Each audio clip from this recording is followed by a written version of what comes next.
నా పేరు కూడా ఉచ్చరించకుండా నన్ను నీచుడిగా సంబోధిస్తూ నాగబాబు గారు చేసినటువంటి వీడియో నేను చూశాను. జాలి కలిగింది, ఆయన మీద అపారమైన జాలి కలిగింది. నీచుడు, నేనా నీచుడిని? అంత నైత్యానికి ఏం పాల్పడ్డాను నేను? ఒక అన్నకు తమ్ముడిగా, ఒక తమ్ముడికి అన్నగా ఏమాత్రం అస్తిత్వం లేని మీరు నా గురించి మాట్లాడుతున్నారు, నన్ను నీచుడు అంటున్నారు. మీ ఫ్యామిలీ రామభక్తులు, చాలా బాగా చెప్పారు. రాముడి ఆదర్శాలని ఫాలో అవుతున్నటువంటి భక్తులు.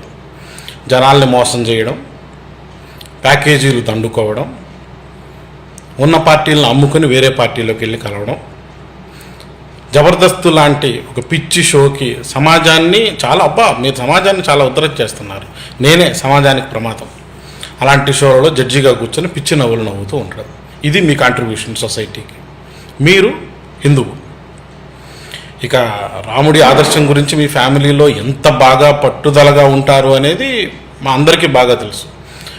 నేను సాధారణంగా మనుషుల గురించి, వాళ్ళ వ్యక్తిత్వాల గురించి మాట్లాడేవాడిని అయితే కాదు. కాకపోతే దౌర్భాగ్యవశాత్తు నీచుడు అంటూ నన్ను, ఒక దళితుణ్ణి సంబోధించినటువంటి నిన్ను ఎంత అహంకారం ఉంటే, ఎంత కులాహంకారం ఉంటే అలా చేస్తారు అనేది క్లియర్గా అర్థమవుతుంది. కాబట్టి ఈ మాత్రం కటువుగా మాట్లాడకపోతే బాగలేదని మాట్లాడుతున్నాను.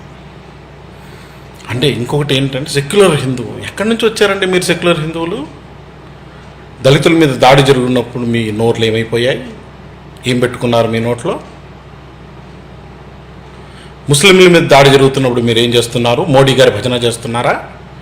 ఇప్పుడు పరిపూర్ణానంద స్వామి భజన చేస్తున్నారు. మీ ఫ్యామిలీ గురించి, మీ అన్నదమ్ముళ్ళ గురించి నేను మాట్లాడడం మొదలెడితే మళ్ళీ మీకు తట్టుకోవడం కష్టం. జాగ్రత్తగా ఉండండి. నాకు బెదిరింపులు ఇస్తారా మీరు? నన్ను ఊరికే వదలరా? ఏం చేస్తారు? నేను చావడానికి సిద్ధంగానే ఉన్నాను. కాకపోతే ఒకటే, ఇప్పుడు నా మీద చెయ్యి పడితే ఆర్ఎస్ఎస్, విహెచ్పి, బీజేపీలతో సహా మీరు, అలాగే పరిపూర్ణానంద స్వామి రెస్పాన్సిబుల్ అవుతారు. నేను చావడానికి సిద్ధంగా ఉండే నా హక్కుల కోసం నేను పోరాడుతున్నాను.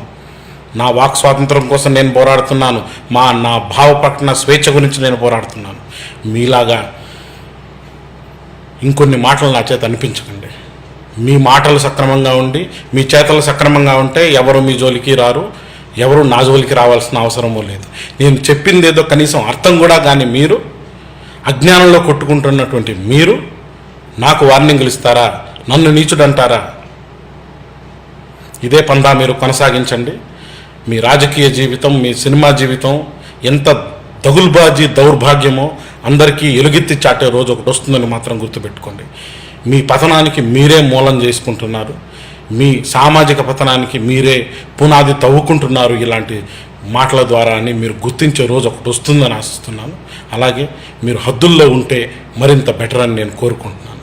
నమస్తే.